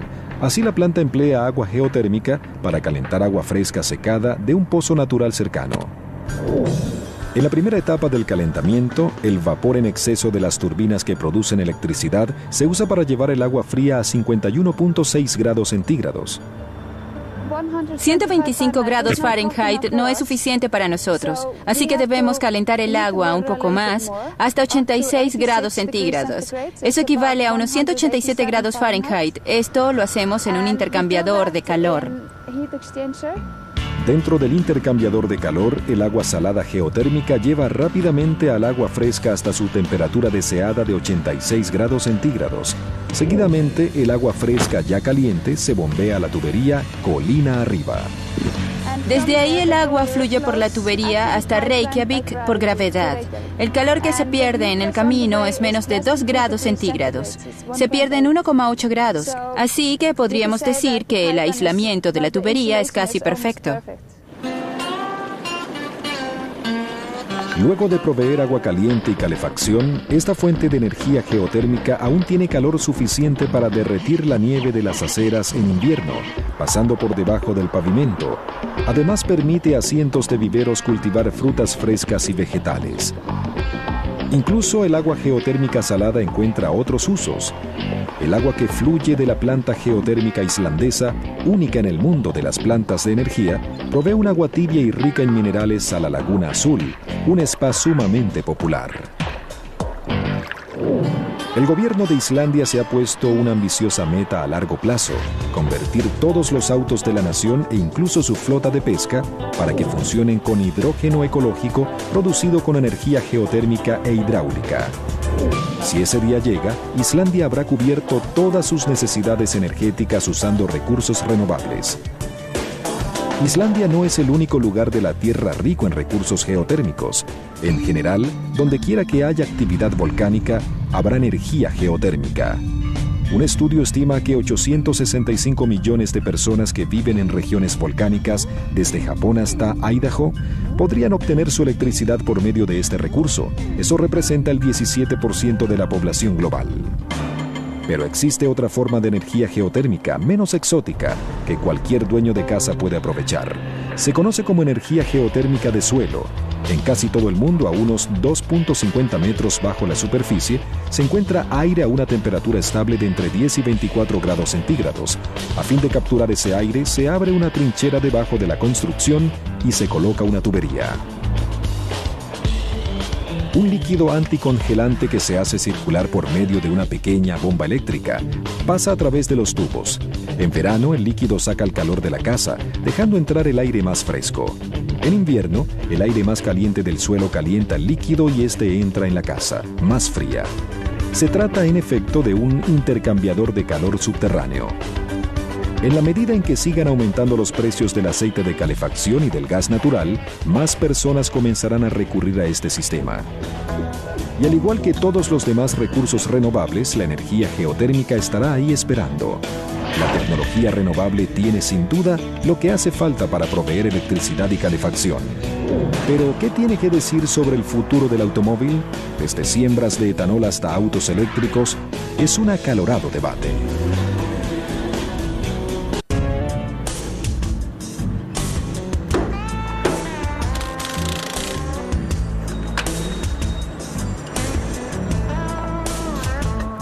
A primera vista parece un típico taller mecánico, pero Lovecraft Biofuels, ubicado en Los Ángeles, no tiene nada de típico. En apenas 3 horas, y por $200, ellos hacen que un motor de diésel funcione con aceite vegetal, 100% estadounidense. También pueden funcionar con biodiesel, aceite mineral, queroseno, aceite de caja y aceite de motor. No es deseable que el motor funcione con todas estas opciones, pero después de la conversión tiene esa capacidad. El petróleo, que representa el 30% del gasto energético mundial, es cada vez más escaso. Por tanto, no sorprende ver a los clientes alineándose para cambiarse a otro tipo de combustible que sea renovable. Para muchos autos de diésel, la conversión solo requiere añadir un filtro especial de alto flujo. y un intercambiador de calor que utiliza refrigerante, calentado por el motor, para llevar el refrigerante, calentado por el motor, para llevar el aceite vegetal a la temperatura adecuada. Si se logra bien ese equilibrio, el motor funciona de maravilla, a veces incluso mejor que con el diésel.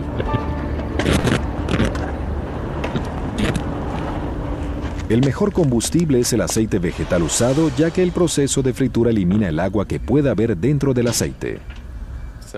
Así, quien hace un trato con un restaurante para llevarse el aceite usado, libre de costo, se ahorra una fortuna. Esto se debe a que así el restaurante evita pagar el costo de desechar el aceite y el conductor obtiene combustible gratis. El aceite vegetal nuevo funciona casi tan bien como el usado. Al parecer el mejor es el aceite de semilla de algodón, pero el de soya es el más fácil de conseguir, funciona de maravilla y es el más barato. Así que preferimos el aceite de soya, puede servir a los agricultores, mantiene el dinero dentro de la economía estadounidense y ya cuenta con una infraestructura. Aunque la idea de que un auto funcione con aceite de cocina pueda parecer graciosa, el combustible de aceite vegetal es parte de la solución a un problema realmente serio. Casi el 20% de los gases de efecto invernadero que producen el recalentamiento global provienen directamente de los automóviles. Además de ser renovables, los biocombustibles desde el aceite vegetal hasta el biodiesel y el etanol tienen al menos dos ventajas ambientales sobre la gasolina. Sus emisiones son menores en cantidad y menos tóxicas. Y lo que es más importante, su emisión de carbono podría verse compensada por el carbono que el propio biocombustible extrajo de la atmósfera cuando era una planta. El biodiesel, que se fabrica de los aceites grasos de la planta, y el etanol, un combustible alcohólico destilado del azúcar de la planta, son los biocombustibles más populares del momento y provienen de la historia misma de los automóviles. Rudolf Diesel construyó su motor para que funcionara con aceite de cacahuate. Henry Ford diseñó el modelo T para que funcionara con etanol. Luego entró a la escena el petróleo y apareció la gasolina, que era mucho más económica que el etanol. En ese entonces no éramos tan eficientes produciéndolo. Cada nuevo descubrimiento de petróleo doméstico, por ser más económico, fue marginando a aquellos primeros biocombustibles. Ahora estamos cerrando el círculo al retornar a lo que utilizábamos al comienzo. En Estados Unidos, la materia prima más popular para la producción de etanol es el maíz, pero el etanol de maíz genera apenas un poco más de energía que la cantidad de combustibles fósiles necesarios para cultivar y destilar el grano. Por cada unidad de petróleo que se invierte en el proceso de producción, se obtienen 1,3 unidades de etanol. El resultado es positivo, pero no es tan bueno como podría ser. En cambio, el etanol de caña de azúcar que se utiliza en Brasil genera 8 unidades de energía por cada unidad fósil invertida. La materia prima está repleta de azúcares fermentables y además el resto de la planta se quema en su totalidad para activar la fermentación y el destilado.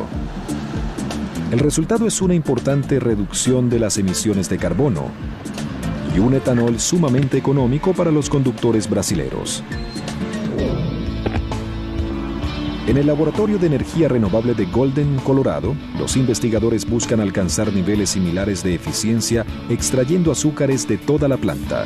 Esto incluye la llamada biomasa celulosa. Los agricultores de maíz se alegrarán de saber que uno de los productos con mejores prospectos es el forraje de maíz. Son los tallos, la farfolla, las mazorcas, las hojas, todas las partes de la planta de maíz a excepción del grano. Es todo lo que no se cosecha como alimento. Muchas veces queda esparcido sobre el campo. Actualmente no hay muchos usos para esa materia. Lo difícil es convertir las duras fibras celulosas en azúcares, usando enzimas sintéticas, pero el beneficio podría resultar enorme. Con la biomasa manejamos proporciones de 10:1. Es decir, por cada unidad de energía fósil o petróleo que se invierta en el proceso, se obtienen 10 unidades de energía combustible. El pasto alto de pradera podría convertirse en un tipo de cultivo para biocombustibles aún más poderoso. Con este tipo de material se puede obtener más tonelaje de biomasa por acre de tierra que con el forraje de maíz. Pero también tiene muchos otros beneficios. No requiere tanta agua ni fertilizante para crecer y crece muy rápidamente. Se puede cultivar 1 o 2 veces al año y puede crecer dentro de un área geográfica muy amplia, desde Dakota del Norte hasta Texas en el sureste. Los biocombustibles no son la única manera en que la energía renovable puede hacer más ecológico el automóvil. También existe la red de electricidad. Este es un híbrido enchufable. Al igual que otros híbridos, funciona con un motor de gasolina y un motor eléctrico impulsado parcialmente por el momento del frenado. Pero Felix Kramer y la California Cars Initiative han llevado estos autos, ya eficientes en cuanto a su consumo energético, un paso más allá. En este caso se trata de un Toyota Prius. Repotenciaron la batería de manera que el auto pueda funcionar solo con electricidad, obtenida directamente de cualquier enchufe de 120 voltios. Enchufar este auto es realmente fácil. Una vez lo cronometré y requiere apenas unos 9 segundos. Lo único que se debe hacer es tomar este cable, enchufarlo aquí, 120 voltios y listo. La gasolina se utiliza solo como combustible de extensión. Si se va a menos de 56 kilómetros por hora, no se usa ni una gota. Más allá de esta velocidad, los motores eléctrico y de gasolina se combinan para lograr un promedio de 160 kilómetros por galón. El alcance de este auto es ilimitado porque también es un auto de gasolina. Es un auto que se puede enchufar en cualquier momento que resulte conveniente. No hay que preocuparse de que vaya a quedarse sin combustible. Los autos que alcancen 160 kilómetros por galón o más serán necesarios en caso de que las tierras agrícolas del mundo deban comenzar a cultivar combustible, además de comida. Con los patrones de consumo actuales no habría suficiente terreno para reemplazar el consumo petrolero sin poner en peligro los alimentos. En 2006, los geniales y simples prototipos enchufables impresionaron muy bien tanto a senadores y diputados demócratas como a republicanos. Un congresista me presentó y dije, aquí estoy, y traje conmigo mi infraestructura. Todos se rieron, pero es cierto, esta es la única infraestructura que necesitaría el auto. Como sabemos, hoy en día la electricidad se genera principalmente con combustibles fósiles, pero quienes proponen el prototipo enchufable tienen la visión de una red eléctrica cada vez más ecológica, que se usaría para cargar la batería del auto, y los biocombustibles celulosos servirían para llenar el tanque. Ciertas corporaciones hablan de instalar puertos solares para autos. Pondrían células fotovoltaicas en los techos de sus garajes y la gente enchufaría ahí sus híbridos o autos completamente eléctricos durante el día.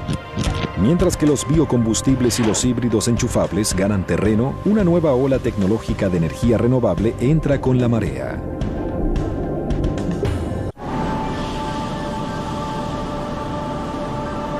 Aunque los océanos cubren más del 70% de la superficie terrestre, apenas hemos comenzado a aprovecharlos directamente como fuente de energía. Es posible que estos generadores marinos nos abran las puertas hacia una fuente pura e ilimitada de energía. La energía hidroeléctrica fue la gran fuente de energía renovable del siglo XX y seguirá proveyendo gigavatios de electricidad. Sin embargo, la mayoría de los ríos importantes del mundo ya están represados, de manera que el futuro de la energía hídrica está en el mar. De entre las diversas tecnologías que capturan la energía oceánica, la descarga de marea es la más cercana en diseño a la energía hidráulica tradicional. El sistema consiste en una represa que recoge agua de la marea alta hasta que haya suficiente potencial para generar energía.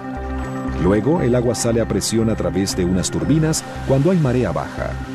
La represa más grande y antigua de este tipo en el mundo se llama La Rance. Ubicada en Francia, comenzó a producir energía en 1966. Hoy en día aún provee electricidad para 240.000 hogares. Una tecnología más reciente, conocida como energía de flujo de mareas, emplea turbinas tipo propulsor para capturar la energía cinética de las corrientes submarinas. Esta es una energía que podríamos aprovechar en muchos lugares, ya que el flujo de las corrientes ocurre en todas partes del planeta. Recoger esas energías podría hacerse muy bien y ni siquiera tendría que ser en la superficie. El problema es que el ambiente marino es bastante difícil de manejar. Ocurre la oxidación y las partes están siendo constantemente golpeadas de un lado a otro. Con frecuencia el costo de manejar esos factores en términos de reparaciones puede ser bastante elevado, pero estamos viendo nuevos adelantos en ese sentido. Muchos de esos adelantos están ocurriendo en las Islas Británicas, donde algunas compañías como Marine Current Turbines están pensando en grande.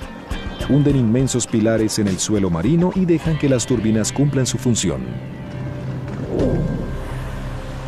La cantidad de energía que se obtiene de una turbina es directamente proporcional a la densidad del fluido que pasa a través de ella. Así, una turbina de agua tiene varios cientos de veces más energía que una turbina de aire. La energía de oleaje es una tecnología aún más nueva, pero quizás sea la más prometedora de todas, dado que el poder de las olas puede ser capturado en cualquier parte del océano. En este diseño, una cadena de 137 metros de largo, constituida por tuberías conectadas por inmensas junturas, se encuentra semisumergida en el mar. Cada movimiento de las olas es resistido por piezas hidráulicas ubicadas en las junturas. Esta acción bombea aceite de alta presión a través de unos motores hidráulicos, que a su vez impulsan generadores eléctricos. Líneas de transmisión eléctricas también mantienen la planta eléctrica flotante anclada al suelo marino. La compañía escocesa Ocean Power Delivery ha instalado una exitosa granja de olas de 2.5 megavatios cerca de la costa de Portugal. Una granja de olas que ocupara menos de 1.3 kilómetros cuadrados de océano podría generar 30 megavatios de electricidad, es decir, suficiente para 20.000 hogares británicos.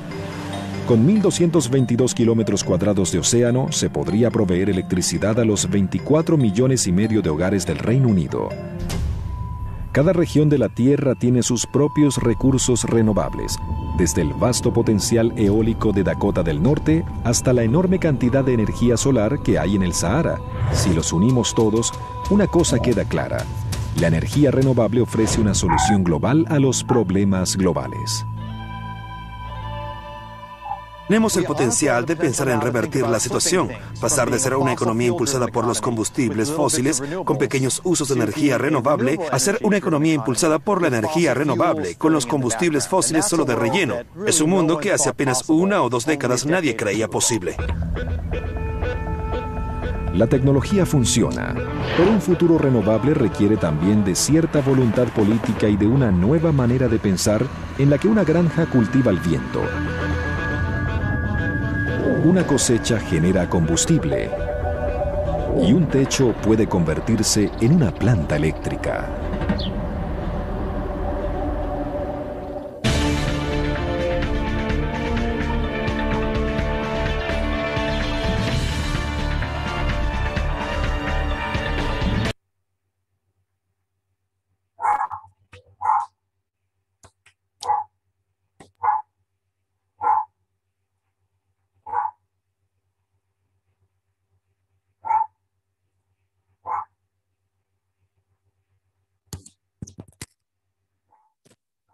Entonces, bueno, eso sería un poco sobre el tema, ¿no? Esta primera parte, como decíamos, de la unidad 3.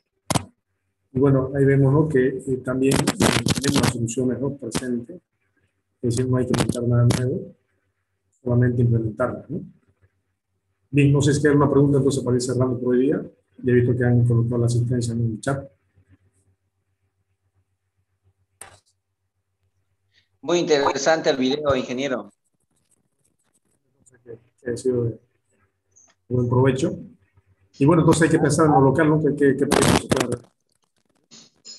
Y ahí estamos nosotros en industriales, ¿no?, para darle forma a este proyecto, ¿no?, también sostenible. Bueno, gracias Jaime entonces por el comentario. Jueves, ¿no? Nos vemos pues con Fede, ya les paso el enlace ese día. Luego se cuida mucho, no se afloja el barbijo. Hasta luego, ingeniero. Ingeniero.